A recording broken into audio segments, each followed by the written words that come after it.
የውጭ ሀገር ፕሮሰስ ለሚያደርጉ ሰዎች የሚሆን መረጃ። ወደ ውጭ ሀገር ለመጓዝ ለስራ፣ ለትምህርት ወይም ለሕክምና ሂደት ፕሮሰስ ለጀመሩ ወይም ለሚያስቡ ሰዎች ሊያውቋቸው የሚገቡ ዋና ዋናና መሰረታዊ መረጃዎች የሚከተሉት ናቸው። አንደኛ፣ ህጋዊና ይፋዊ መረጃዎችን ብቻ መከተል። የአምባሳደሮች ይፋዊ ድረገጾች፣ የማንኛውንም ሀገር ቪዛ መመሪያ፣ መስፈርቶችና የክፍያ መጠኖችን ለማወቅ የዚያኑ አገር ኤምባሲ ይፋዊ ድረገጽ በ.gov ወይም .org የሚያልቁትን ብቻ መጠቀም ተገቢ ነው። ከደላላ የሚሰማ ወሬ ወይም በማህበራዊ ሚዲያ የሚለቀቁ ያልተረጋገጡ ማስታወቂያዎች ለኪሳራና ለጭንቀት ይዳረጋሉ። ህጋዊ የስራና የትምህርት ወኪሎች በኢትዮጵያ በኩል ወደ ውጭ ሀገር ለስራ ሰዎችን የሚልኩ ህጋዊ የስራ ስምሪት ኤጀንሲዎች በሰራተኛና ማህበራዊ ጉዳይ ሚኒስቴር የተመዘገቡ መሆናቸውን ማረጋገጥ ያስፈልጋል። ሁለተኛ፣ ዋና ዋና የቪዛ አይነቶችና መሰረታዊ መስፈርቶች።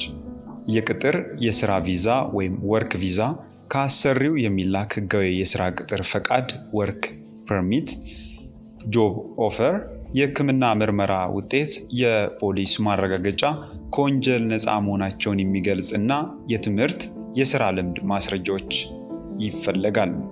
የትምህርት ቪዛ ስቱደንት ቪዛ፣ ከተመረጠው የትምህርት ተቋም የተላከ የቅበላ ማረጋገጫ ወይም አድሚሽን ሌተርስ፣ የትምህርት ማስረጃዎች፣ ትራንስክሪፕት እና ዲፕሎማ እና በትምህርት ቆይታው ራሱን ማስተዳደር እንደሚችል የሚያሳይ የባንክ መግለጫ ባንክ ስቴትመንት ወይም የስኮላርሺፕ ማስረጃ ይጠይቃል።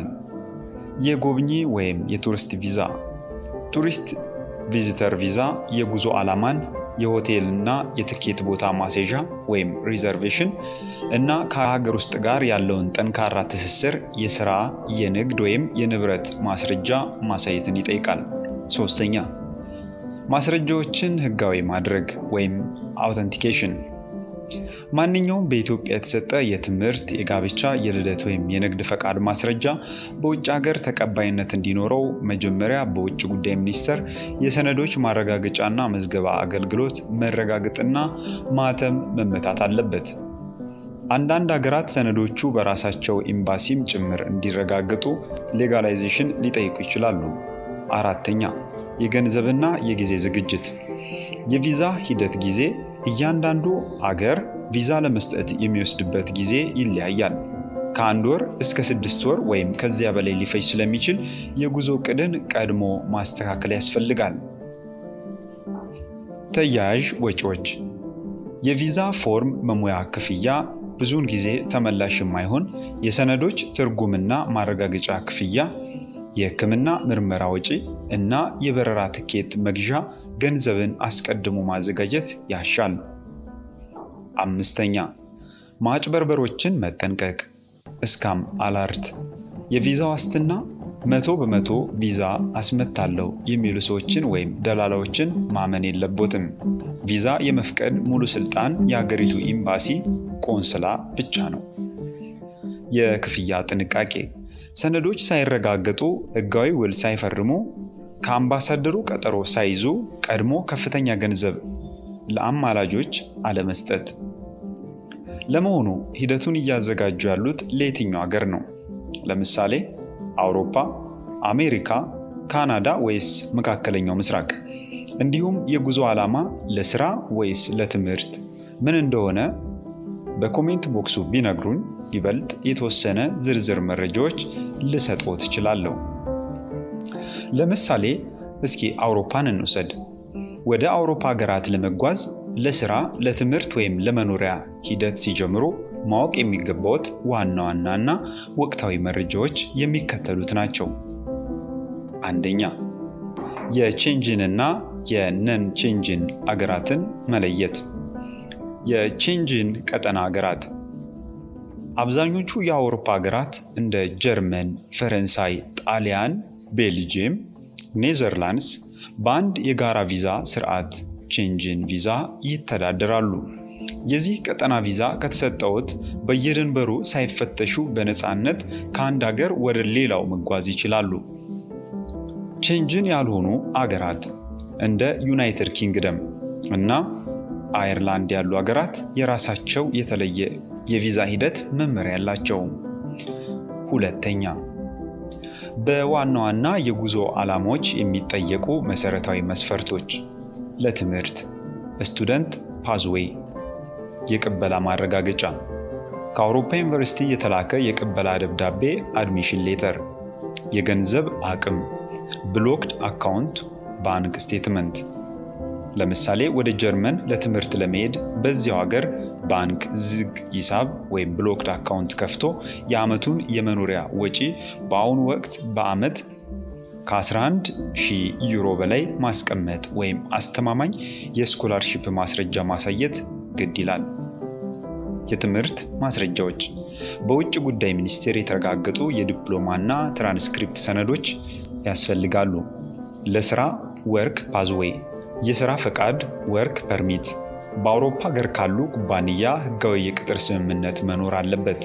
አሰሪው በአውሮፓ ውስጥ ያጣውን ባለሙያ ከሀገር ውጭ ለመቅጠር ለሀገሩ መንግስት አሳምኖ የሥራ ፈቃድ ማስፈቀድ ይኖርበታል።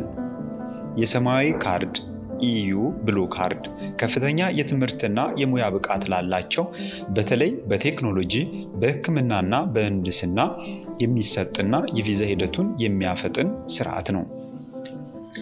የሥራ ፈላጊ ቪዛ ጆብ ሴከርስ ቪዛ እንደ ጀርመንና ኦስትሪያ ያሉ ሀገራት የተወሰነ የሙያ ማረጋገጫና የቋንቋ ችሎታ ላላቸው ሰዎች ሄደው ስራ እንዲፈልጉ ጊዜያዊ ቪዛ ይሰጣሉ። ሶስተኛ፣ ሰነዶችን የማደራጀትና የማረጋገጥ ሂደት ትርጉምና ማረጋገጫ ወይም አውተንቲኬሽን። ሁሉም የትምህርት፣ የልደት፣ የጋብቻ ወይም የሥራ ልምድ ማስረጃዎች ወደ እንግሊዝኛ ወይም ወደሚሄዱበት አገር ቋንቋ ተተርጉመው በኢትዮጵያ ውጭ ጉዳይ ሚኒስቴር መረጋገጥ አለባቸው። የኤምባሲ ማረጋገጫ ወይም ሌጋላይዜሽን ሰነዶች በውጭ ጉዳይ ከተረጋገጡ በኋላ ወደሚሄዱበትና ወደሚጓዙበት አገር ኤምባሲ በመውሰድ በድጋሚ ማህተም መመታት ያስፈልጋል። የቋንቋ ችሎታ ማረጋገጫ እንደ የትምህርቱ ወይም የሥራው አይነት የእንግሊዝኛ ቋንቋ መፈተኛ IELTS ወይም TOEFL ወይም የጀርመንኛ ፈረንሳይኛ ቋንቋ የምስክር ወረቀት ከኢንስቲትዩት ወይም ወዘተ ሊጠይቅ ይችላል። አራተኛ፣ ቀጠሮና የቪዛ ፎርም አሞላል። ቀጠሮ ማስያዝ የአውሮፓ ኤምባሲዎች የቪዛ ቀጠሮ ለማግኘት ረጅም ጊዜ አንዳንድ ጊዜ ከወራት በላይ ሊወስድ ስለሚችል ሂደቱን ቀድሞ መጀመር ወሳኝ ነው። ሕጋዊ ወኪሎች ብዙዎቹ የአውሮፓ ኤምባሲዎች የቪዛ ሰነዶችን የሚቀበሉት በቀጥታ ሳይሆን በእነዚህ ሕጋዊ ወኪል ተቋማት በኩል ነው። ከነዚህ ውጭ ያሉ የማህበራዊ ሚዲያ ደላሎችን በፍጹም አያምኑም። አምስተኛ፣ የጉዞ ጤና መድን ወይም ትራቨል ሄልዝ ኢንሹራንስ ለቼንጅን ቪዛ ማመልከቻ ቢያንስ 30,000 ዩሮ የሚሸፍንና በአውሮፓ ሀገራት ሁሉ የሚሰራ የጉዞ ጤና መድን ወይም ኢንሹራንስ መግዛት ግዴታ ነው። ይህንን በአገር ውስጥ ካሉ የኢንሹራንስ ኩባንያዎች መግዛት ይቻላል።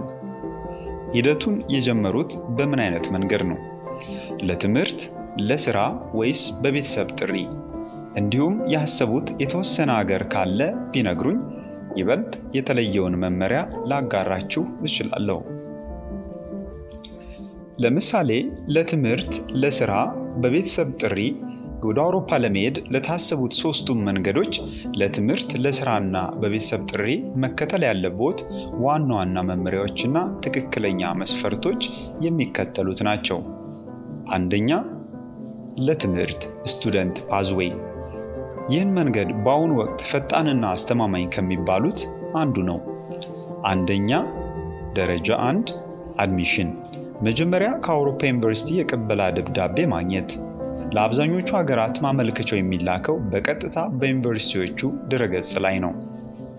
ደረጃ 2 የገንዘብ ማረጋገጫ፣ ትምህርት ቤት በነፃ ስኮላርሺፕ ካልደረሰዎት በስተቀር በዚያ አገር አካውንት የተዘጋ የባንክ ሂሳብ ከፍተው በዓመት ዙሪያ የሚበቃዎትን ገንዘብ በአሁኑ ወቅት ከ11,000 ዩሮ በላይ ማስገባት ይጠይቃል። ደረጃ 3 ሰነዶች የ10ኛ እና የ12ኛ ክፍል ሰነዶች፣ ዲፕሎማ ወይም ዲግሪ እና ትራንስክሪፕት በኢፌዴሪ ውጭ ጉዳይ ሚኒስቴር ማረጋገጥ አለበት ወይም መረጋገጥ አለባቸው። ደረጃ 4 የቋንቋ ችሎታ እንደ ትምህርቱ አይነት የእንግሊዝኛ ወይም የዚህ አገር ቋንቋ ማረጋገጫ ምስክር ወረቀት ያስፈልጋል። 2 ለስራ ወርክ ፓዝዌይ ወደ አውሮፓ ለስራ ለመሄድ የግድ ከአውሮፓ ካለ ኩባንያ አስቀድሞ የቅጥር ፈቃድ ማግኘት ያስፈልጋል። ደረጃ 1 የስራ አቅርቦት ጆብ ኦፈር በአውሮፓ ውስጥ ያለ አሰሪ የእርስዎን የሙያ ብቃት አይቶ የስራ ስምምነት ውል ኤምፕሎይመንት ኮንትራክት መላክ አለበት። አሰሪው ይህንን ሰው ከአውሮፓ ውጭ አገር አምጥቶ ለመቅጠር የአገሩን የስራ ሚኒስቴር ማስፈቀድ ይኖርበታል። ደረጃ 2 ብሉ ካርድ ወይም ወርክ ፐርሚት ከፍተኛ የትምህርትና የሙያ ደረጃ ላላቸው በተለይ በቴክኖሎጂ፣ አይቲ፣ በሕክምና፣ በምህንድስና ብሉ ካርድ የሚባል ፈጣን የቪዛ አሰጣጥ ስርዓት አለ። ደረጃ 3 የሙያ ምዘና የትምህርትና የሥራ ልምድ ማስረጃዎቹ በሚሄዱበት ሀገር የሙያ ደረጃ ጋር እኩል መሆናቸውን የሚያረጋግጥ ሰነድ ኢኩቫለንስ ሪኮግኒሽን ማግኘት ይጠይቃል። 3 በቤተሰብ ጥሪ ወይም ፋሚሊ ሪዩኒፊኬሽን ይህ መንገድ ህጋዊ ትዳር፣ የቅርብ የደም ትስስር፣ ልጅ ወይም ወላጅ በአውሮፓ ከሚኖር ሰው ጋር ሲኖር የሚስተናገድ ነው። ደረጃ 1 ማስረጃዎችን ማደራጀት የጋብቻ ምስክር ወረቀት ወይም የልደት ካርድ በኢትዮጵያ ውጭ ጉዳይ ሚኒስቴር መረጋገጥ አለበት። ደረጃ 2 የጠሪው አቅም በአውሮፓ የሚኖረው ጠሪው ቤተሰብ በቂ የመኖሪያ ቤት ካሬ ሜትር ያለው ራሱንና ቤተሰቡን ማስተዳደር የሚችልበት ወራዊ ገቢ ወይም የሥራ ውል ያለው መሆኑን ለአገሩ ማሳየት አለበት።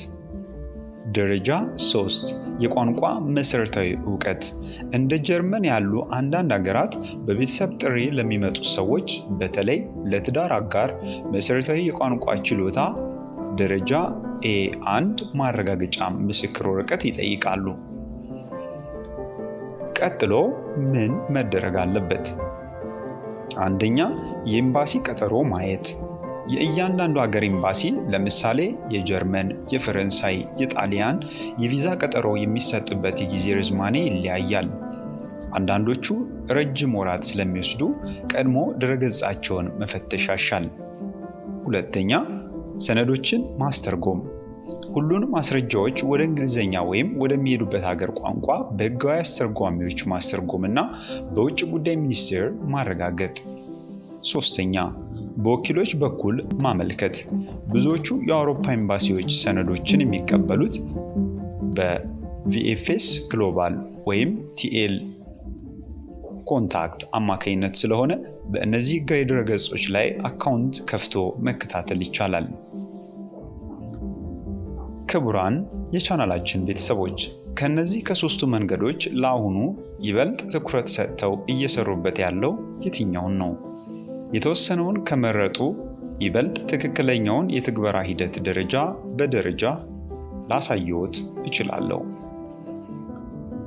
ቻናሉን አበረታቱ። ላይክ፣ ሼር፣ ሰብስክራይብ ይደረግ። ለሌሎችም እንዲደርስ ሼር አድርጉት። ለዛሬው ያዘጋጀንላችሁ ለጠቅላላ እውቀት የሚሆን የውጭ ጉዳይ ፕሮሰስ የተመለከተ ጉዳይ ይህንን ይመስል ነበር። አብራችሁን ስለቆያችሁ እጅግ አድርገን እናመሰግናለን። ቸር ቆዩልን።